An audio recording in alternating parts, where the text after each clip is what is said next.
Hello and thanks for joining us. This is the signature interview. And today we have an officer of the Federal Republic, a former chairman of one of the major political parties in Nigeria. But more recently, he was the Director General of the Willie Obiano campaign organization that swept the polls in Anambra State. My pleasure to welcome to this program the former chairman of APGA and a senatorial candidate for one of the most controversial senatorial seats in Anambra State, Chief Victor Ume. Chief Ume, you're welcome to our program. Thank you, Vin. My pleasure to be with you. Okay, Chief Ume, one of the most strident voices against the candidature of Obiano was the man that handed over to him, yes, former Governor Peter Obi. And you know that I know that you and Peter Obi had come a long way, and that you were all together in the years he was governor and in instituting a new governor in the person of Obiano. Yeah. And I don't think anybody in Nigeria will know better than you what may have gone wrong. Can you tell us where the road, you know, where we all departed, yes, and Peter Obi now became the biggest critic of Obiano? What happened? Well, I'm happy that you met us together in as far back as 2001, 2002, when we were in this struggle to get to become governor in the first place before the election, and then when the election was conducted, the mandate was stolen and given to Ngige. We led the struggle to retrieve it, both through the courts. So you saw us together, and you knew how things were. Those who were the vocal defenders of that mandate, you know, I was PW1 in the tribunal. I was in the witness box for 29 days, September 1 to September 29, 2003. So I tendered the results of the election because I was the state collation agent for APGA in that election, historic election. So we did so much to ensure that we retrieved the mandate through the courts finally in 2006. And there were other issues that came up to. Obi was impeached 8 months while he was in office. You know, after 8 months in office, he was impeached. We had to go back to the courts to quash the impeachment, and acting with His Excellency Chukwuemeka Odumegwu, we were able to restore him to office on the 9th of February 2007. You know, there were too many political complications in the state. So the party was engulfed in all kinds of struggle to protect Obi and his government, and also ensure that he won a second term in office in 2010. So in all this, I played pivotal roles with Dean Chukwuemeka Odumegwu, who's a father figure backing and support, you know. When we achieved the second term for Obi, and he felt there was no third term for him in the Constitution of the Federal Republic of Nigeria, he turned against me, because that was when I told him to conduct local government elections, which he refused to do. And we fell apart. Instead of his managing the situation, he decided to ensure that I was sacked as national chairman of APGA. That was what put the party in crisis for nearly 3 other years before I was able to win him in all the court processes, you know, and stabilized. Yet together we worked after some peace was brokered, and we got Obiano to succeed him. How did we part ways? Peter Obi, after he handed over, had an ambition to join the federal government, because when he was winding down, it was open knowledge to people that he was heading to the PDP. On the 8th of March 2014, Okonjo-Iweala came when Peter gave his account of his stewardship for 8 years. And before everybody at Professor Dora Akunyili Women Development Center, Okonjo-Iweala said that Obi is needed, or Obi was needed at the center. You know, and she turned to his wife, Margaret, and said, "There's no rest for your husband and you, but he is needed at the center." You know, we thought it was a joke. On the day he handed over power to Governor Obiano, Senator Ben Obi, who was the presidential advisor to Jonathan on political parties, you know, matters, came there and announced that Obi will be joining the Federal Executive Council. And you know what it means for you to join the Federal Executive Council? You will be either a minister or a chief of staff to the president or things of the sort. So with that done, we didn't suspect that there had been agreements between Obi and the PDP that would be crossing over to PDP. So Obi handed over on 17th March 2014. And 4 months after that, August 1, 2014, he resigned as leader and chairman board of trustees of APGA, you know, and alluded to personal family reasons in his letter of resignation. That wasn't just that. He engineered 5 members of the House of Reps who were members of APGA to defect to the PDP. And they stayed behind, you know, and crisis hit the party with such defection. And on 7th October, 6 months after he handed over to Obiano, he decamped to PDP and was appointed Deputy Director General of Goodluck Ebele Jonathan's campaign organization 6 months after he handed over. So you could not see that it was a premeditated plan for him to leave APGA and go to the PDP in pursuit of their objectives unknown to us. But being a cunning man, at that time he would be saying different things, you know, and so on and so forth. And it was at the end of it that we were able to play back to certain things that had happened. Because in February 2014, Obi went to the National Assembly, you know, with some governors of the PDP to meet with the National Assembly caucus of the PDP. You know, a member of APGA did. And shortly after that visit, they posted in the newspaper a screen headline, Mimiko and Obi will join our party, says the PDP. So by 7th October, he had defected, assumed that position of Deputy Director General of Goodluck Ebele Jonathan's presidential campaign organization. You know, so things were good for him. You know, he was hoping to be, initially he hoped to become minister as soon as he handed over. It didn't work. Some big heads in PDP then stopped him from becoming minister. Because at that time, the seat of Minister for Aviation had become vacant following the removal of Stella Odua. You know, so it was P2B that would have filled that vacuum, but some big stakeholders in the PDP from Anambra State worked together to stop him, and that position was given to Oster Chidoka. That was the first disappointment he got. So the next plan was that if Jonathan won the presidential election, he would either be a minister or secretary to the government of the federation. These were promises made to him. So they went on into that.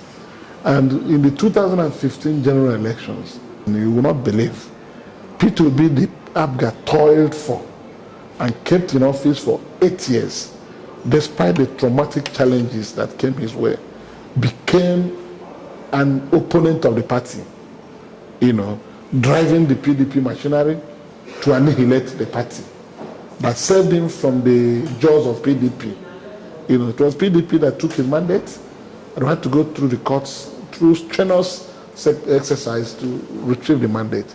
So he unleashed on APGA what PDP unleashed on him in 2003 general election, using the combined weight of the security agencies and the manipulation of the Electoral Commission to steal our mandates, including my own, in the senatorial election, which I contested and won. So we were so shocked that such a thing could happen. But God, who is the maker of heaven and earth, and who controls the affairs of men, saw to it that things didn't play out as they planned it. Their script collapsed when Jonathan failed the presidential election.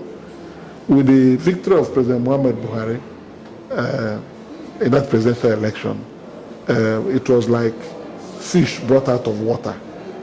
P2B's adventure into the PDP came with a dismal failure. So all his dreams and things he wanted, evaporated. 2 months before Jonathan handed over, he appointed him chairman of Security and Exchange Commission. You remember? And as soon as Buhari assumed office, he sacked him from that position. So now that he had taken a long journey into the wilderness, instead of admitting that he made a miscalculation and a mistake and returning to the party with humility, he decided to continue the onslaught against APGA. And of course, you were aware that after the elections, I went to the tribunal and got the election of the Anambra Central Senatorial District nullified because I was the principal target. They made sure that I was never declared winner. An armored personnel carrier was deployed to my local government where I come from with P2B and Honorable Chekunife. So our people were beaten to stupor and everything carried away. So I had to go back to the courts to seek justice. And finally, I got that election nullified by the Court of Appeal, occasioning the pending rerun election, which they frustrated for 2 years with legal rigmaroles. So parting of ways was not occasioned by any act of unfairness against P2B by the incumbent governor, nor myself. It was a political misadventure that he embarked upon and hit his head on the wall. So instead of eating the humble pie, he decided to twist the stories. But first of all, myself and Governor Obiano chased him out of APGA, an action he took by himself.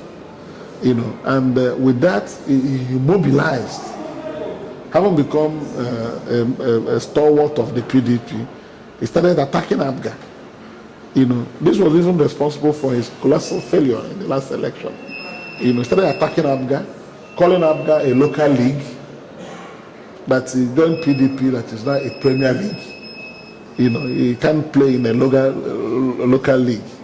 We were playing in the local league, and he played with us in the local league as much as it benefited him, and he was governor using the sentiments and emotions of our people. He traded on the emotions and sentiments of our people, their attachment to APGA, to remain in office. And when he finished, he felt he cannot be anything with APGA again. He can't be president, can't be vice president with APGA. So in pursuit of higher ambition, he left us and went into the PDP and hit the rock. So he had he couldn't come back. He continued on that perfidious journey. And that was what played out in the campaign. But it's impossible for anyone to blame him so much, because even APGA as a party always collaborated with the PDP. No. Yes, I mean, is not the correct word. I don't know. You give me the word. Election. Yes, because we supported Jonathan in the presidential election. Yeah, because for reasons we made obvious. Yeah, but so what was wrong with Peter Obi joining the PDP at the federal level, where? No, this was a man. When Ojukwu was alive, we used him as a vessel to entrench APGA, for APGA to serve its purpose for our people. And he made several open vows that he will never leave the party. he made public vows that he would never leave the party. In fact, that as soon as he handed over power, he will retire to his business, and if he leaves APGA, he quit politics. These were public vows he made voluntarily. So you can see how people held him in grave contempt when he turned around to preach PDP. He had told them that PDP is a party known for arson. They burnt public properties in 2004 in Anambra State. That PDP is the people's deceived people. These were things he said to the people of Anambra State when we were rallying around him, defending him and taking the punches PDP was throwing at him and the party. So when he moved, it wasn't a normal movement of an individual from a party to another party of choice. It was seen as a gross act of betrayal of trust. You cannot sacrifice group interest in pursuit of a personal interest. That's not what leadership is about. Like me, you've known me with APGA from registration till death, till today. I'm the oldest member of APGA known in Nigeria, because I'm attached to the vision and objectives of registering the party. So Peter just used us to ply his trade, served as governor, and moved away. Remember, there was something he said. He said that a political party is like a vehicle. You use it when you get to your destination, you disembark. And if you board a Kennedy Chukwu bus at Onitsha to Lagos, if you get to Lagos, you must disembark from the bus. So these are things he said that proved that he was not seriously committed to the well-being of the party. Okay, Chief Ume, how would you react to a story that has been all over Nigeria, that you and Willie Obiano, His Excellency the Governor, drove Peter Obi away from the party? Let me explain. Number one was that it was said that you packaged Obiano and sold to Peter without him understanding that you had a deal with Obiano. And immediately Obiano came into office. Both of you turned against Peter Obi. Have you not heard this before? I've even addressed this issue in the last explanation I gave you. You were listening. I was. But you turned around to say that we drove away from the party. No, but this issue you are raising now is very unfortunate. That you had a deal with Obiano that you didn't know about. No, it's an afterthought.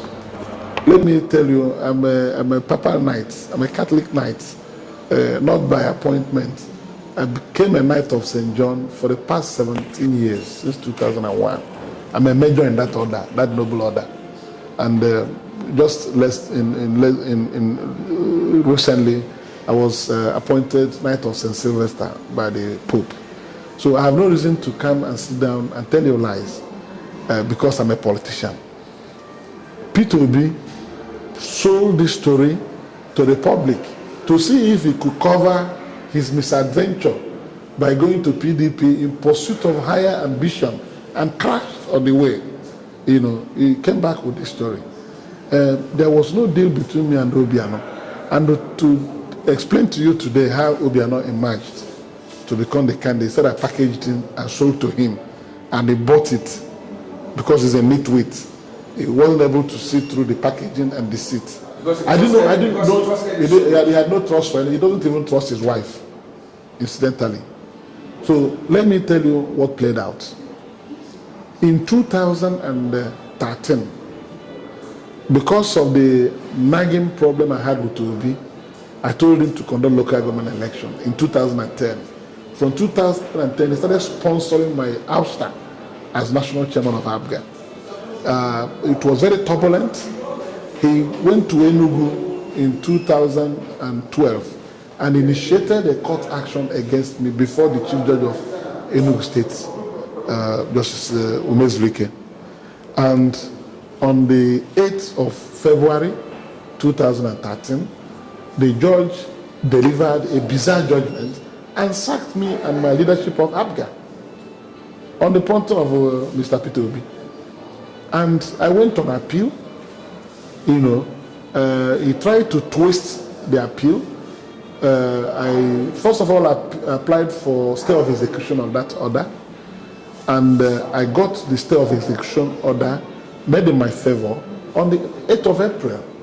But on the 7th of April in the night, Peter Obi organized a national convention purportedly where Mike Zioku was said to have been elected substantive national chairman of ABGA, putting paid to my claim to that office.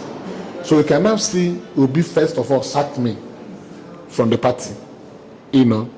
But as God will have it, seeing through what has happened, didn't allow that to happen. In the morning of that day, 8th of April, the Court of Appeal sat in Enugu and granted me a stay of execution of that order, nullifying the convention, by implication. But we waged on the battle in the courts until finally on the 15th of July, the Court of Appeal delivered final judgment on my appeal and set aside the judgment of the Enugu State High Court, which will be sponsored. And that was on 15th of July. That was about 1 month to the start of preparations for the Guba election in Anambra State that took place on 16 November 2013. So when that happened, he had lost out in the party because the man he didn't want survived and still had the fabric of the party under his control. That's my humble self. So in order to get a successor, to that office, we were at liberty at going ahead to produce any candidate because they had no control. In fact, he was already an enemy of the party.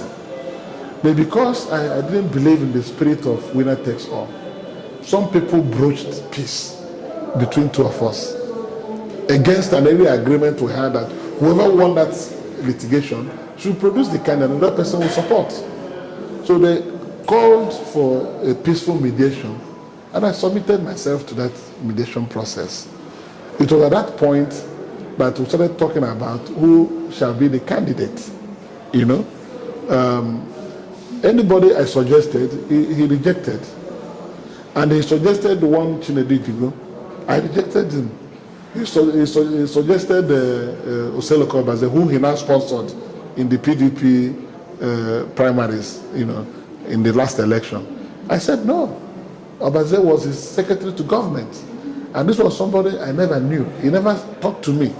While the battle raged in the party, I was an enemy to Peter Obi and Obaze and Idigo, and having won, I can only be magnanimous in victory by agreeing that some sort of dialogue can take place.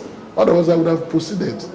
I suggested the former secretary to government of Peter Obi, whom he sacked because he refused to support his actions against me, Mr. Chief Paul Odenigo. So I said, Chief Paul, he said, no, he cannot be. I said, okay now. Anybody he said it will be, I said, no, he cannot be. You see, that was it, because knowing Peter Obi, I knew that if I allowed him to put somebody he wanted, after 1 month they would sack me from the party again. So I was determined to protect my followers in the party and my humble self. So I thought of the best option would be to have somebody who was not involved in the dispute, so somebody who will be fair to everybody, who will not take sides. That was my humble view. And in that meeting, myself and Peter were asked to step aside so that they can confer and come with a verdict that will pass to us. So I was out like this with Peter in an empty room, because at that time we started talking again. So I told Peter, instead of our wasting time, there was a time I heard that one executive director in your own bank, Fidelity Bank, wanted to run for governor. That even the time we were quarreling, I read it in the papers. I didn't know, and as I was telling him about that, I didn't have any contact with Willie Obiano. I didn't even know where he was again. His name was touted in the media more than 1 year earlier, and he fizzled out. So I said, Soludo wanted to run for the governorship seat, former governor of Central Bank. So I said he has been disqualified now because we said we agreed that candidate must come from the Anambra North Senatorial Zone. And Soludo was from the South Senatorial District. So I said, can't we look for somebody who will have the respect of people, someone who will have the capacity, at least something that will be close to former governor of Central Bank. If we can get such a person, we can go with the person for the election.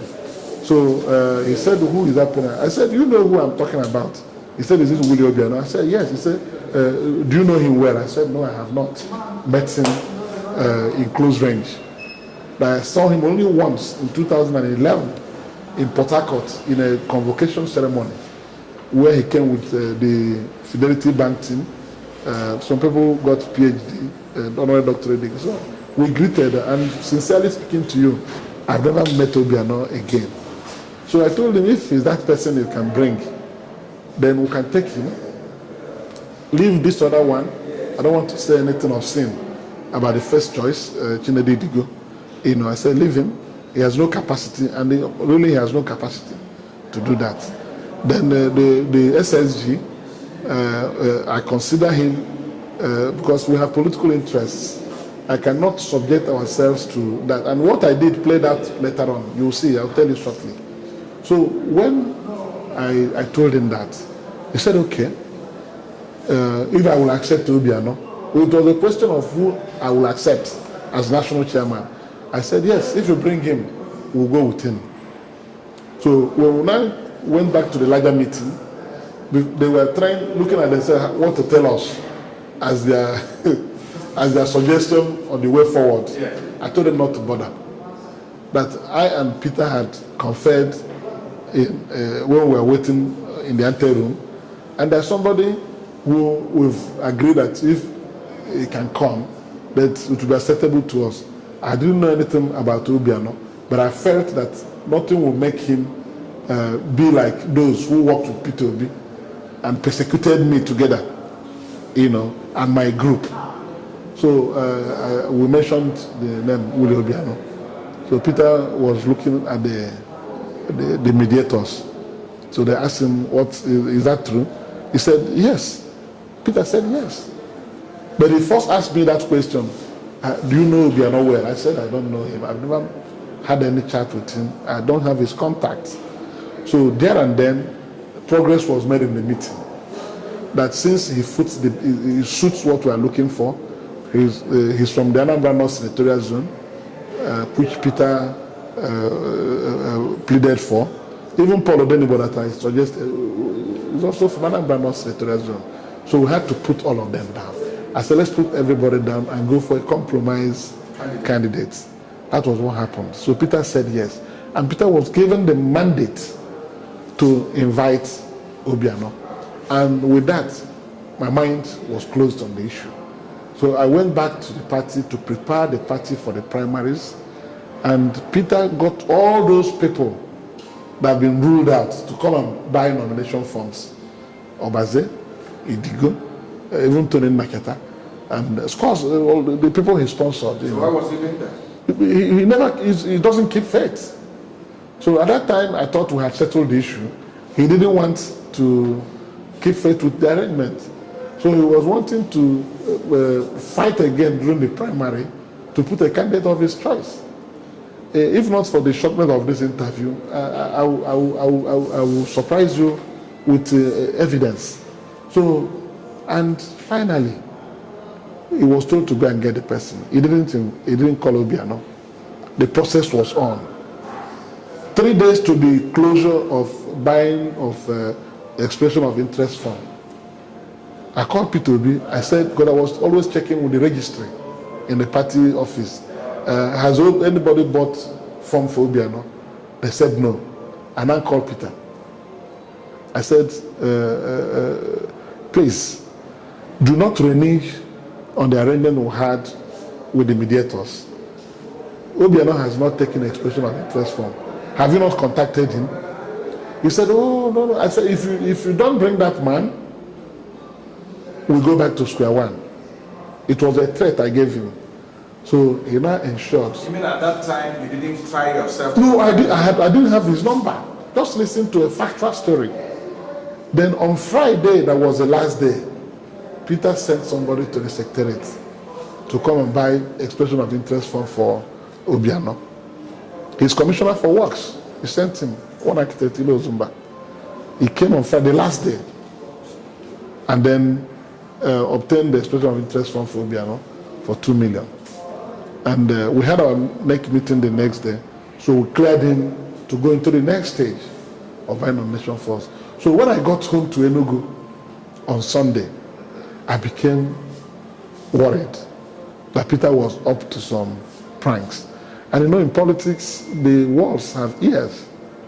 People who were loyal to him while the problem in the party lasted were talking to other people. That Peter told them that the final battle would be at the primary. So he hadn't accepted that situation. So on that Sunday, I didn't know what to do. I now called one Sam Obijak, who was a general manager in Fidelity Bank. I met him in 2010 when I went to take a loan of 180 million naira from Fidelity Bank. So he was the one that processed my loan, and the board approved it in 2010 when I set up a bureau de change, with getting a license from Central Bank of Nigeria, So he was one that gave me, processed the facility for me on the prompting of the then MD, Mr. Reginald Hejiahi. So I now said he must know where Obiano is because he has left the bank. I called Samuel Bijak. I said, do you know where Obiano is? He said, yes, that he's in America, but he doesn't have his number. But the last time he spoke with him on his Nigerian MTN. So I said, can you give me the number? I called the number, it didn't ring. So I told him that I didn't get through to that number. He made effort and got Obiano's American number and gave me. I called that number. It rang and nobody picked it. I did not know that Obiano had returned to Nigeria on Saturday morning. Obi had now had to, because of the threat I gave him, had to bring him in. So he came in on Saturday. I didn't know. So it was on Monday that I asked Peter Obi, where is Obiano to buy the nomination form? He said he was going to meet him in Lagos. But he's now in Lagos. He said to it. So by that Monday, he was going to the UK. I met with Obiano in Lagos in the evening and told him to go to Abuja to go and buy the nomination form. So on Tuesday, Obiano came to the party office in Abuja and purchased the nomination form. That's how I got in contact with Obiano on phone. I wasn't even in Abuja, so we spoke. So I was relieved that the compromise candidate is now in view, is in Nigeria, and the processes for the nomination went on. Peter set up a very dangerous plan, which I will also give you later, to come to the primary and ensure that Obiano failed the primary, so that a preferred candidate will emerge. So during the screening of aspirants for that race, we had a guideline already prepared that one, for you to qualify to be ABGA candidate by the guideline approved by NEC, something made for nobody. You must be a registered voter. You must possess permanent voters card. So Senoko Baze was in the United Nations when the registration exercise took place in 2010 before the 2011 general elections. So he wasn't a registered voter.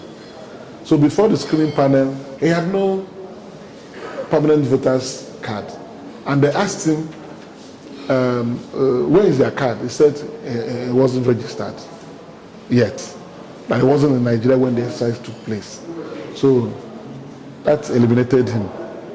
They asked the Digo, the one, his first choice, how are you going to finance the election? He said he told them that the party will finance his election. They asked him why. He said, no, because if he finance the election by himself, when he becomes governor, he will steal money. So it is the duty of the party to finance in the election.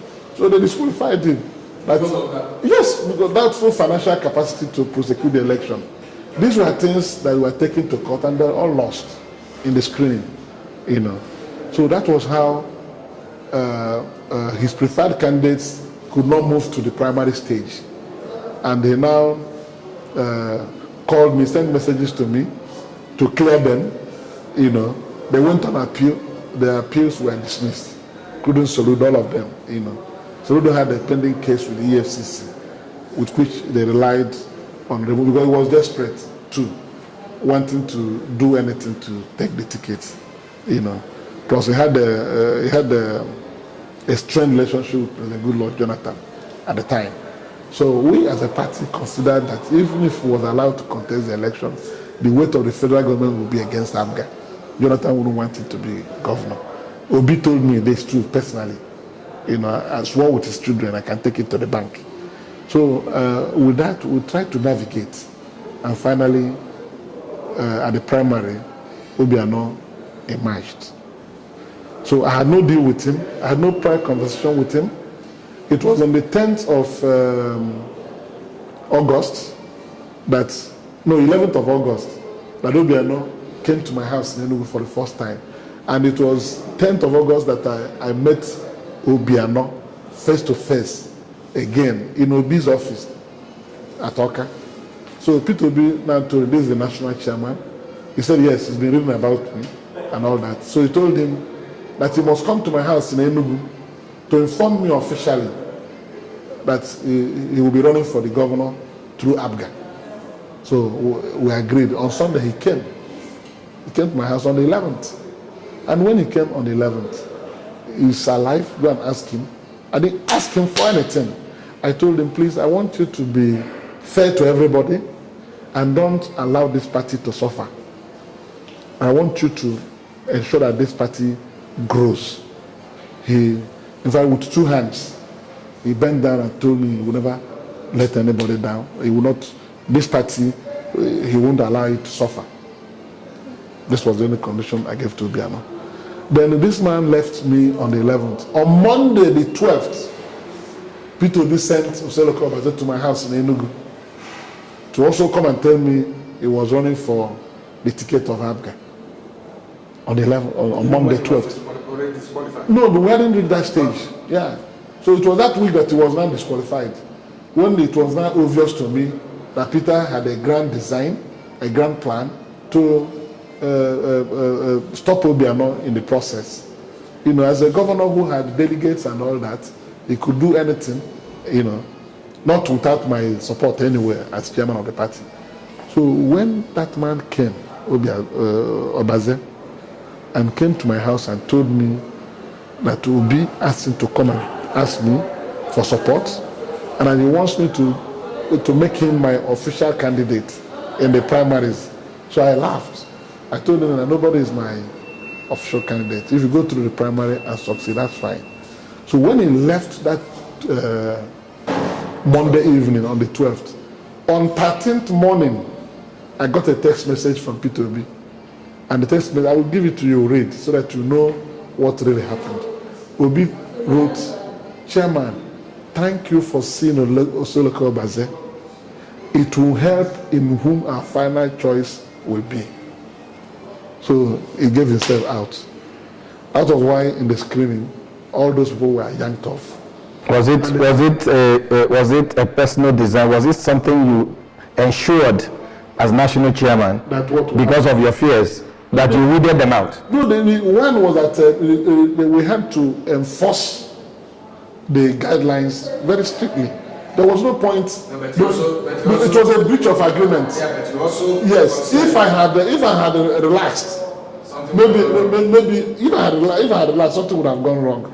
So I wanted to protect the agreement we had in the meeting where the mediation took place. One, I have given you the principal reason why I didn't want him to put any of his stooges to become his successor, because they will come after us, my group. I predicted it and they played out in the end. I'll summarize it for you now. So on the 17th of August, on the 16th of August, the appeal panel dismissed their appeals. On Monday, 19th of August, P2B engineered another suit at the Federal High Court, Abuja, challenging me as the national chairman of APGA. He sponsored the suit for Mike Zioku. So we went into the election after the primary. Obiano had emerged. When we finished the election and won the election, finally, on 30th November, when the result was declared, 15th of January, I was sacked by the Federal High Court, Abuja. That suit recommenced 2 days after the conclusion of our primaries. I was sacked. Mike Z came back again as chairman, claiming I had to go through appeal process to get that judgment set aside again on this 18th of June 2014, after P2B had left office. And it was a brutal fight between me and him in the courts, So when I survived him in that legal battle, he knew that his case is finished. That was when he made plans to leave APGA with people and then moved over in quick succession. They then sponsored that appeal up to Supreme Court, and they lost it on 29th of January 2016. So you can see now that the story was absurd in its entirety. He told lies, and this thing I told you, I put my life on it. This is the truth. This was what happened.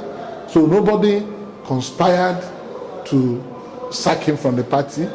No, I had no prayer arrangement with Obiano for him to become candidate. I had no deal with him.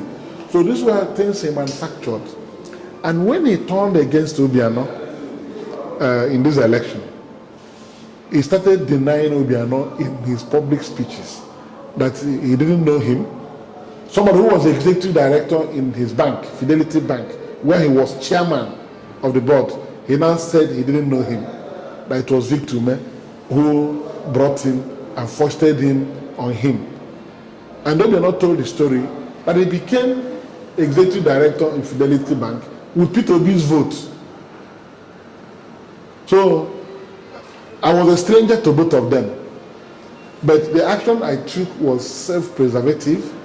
I didn't want people who were entangled in the political imbroglio to succeed P2B and flush us out of the party. And if it had not by divine providence, these were 2 times he sacked me from the party. One was using the chief judge of Enugu State, and another one was using the Federal High Court in Abuja here, just Abdul Kafarati, So I had to go through the appeals, and the Court of Appeal, separate divisions, returned me to office.